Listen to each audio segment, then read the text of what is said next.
Yo soy Simón Martínez Morales, estoy colaborando en el Instituto Superior Intercultural AYUC desde el Centro de Estudios Interculturales, también conocido como Centro de Lenguas. El primer Festival Intercultural de la Palabra consiste básicamente en dos aspectos.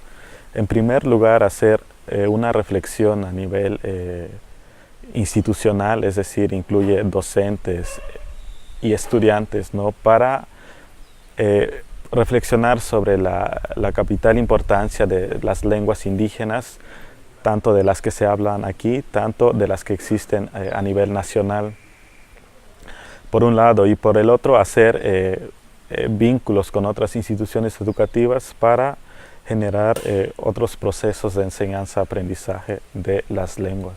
Actualmente en el ICIA confluyen 10 lenguas, 9 lenguas indígenas y la lengua castellana.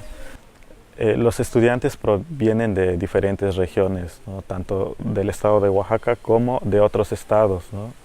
Y estas lenguas que hablan los estudiantes pertenecen a 5 familias lingüísticas, ¿no?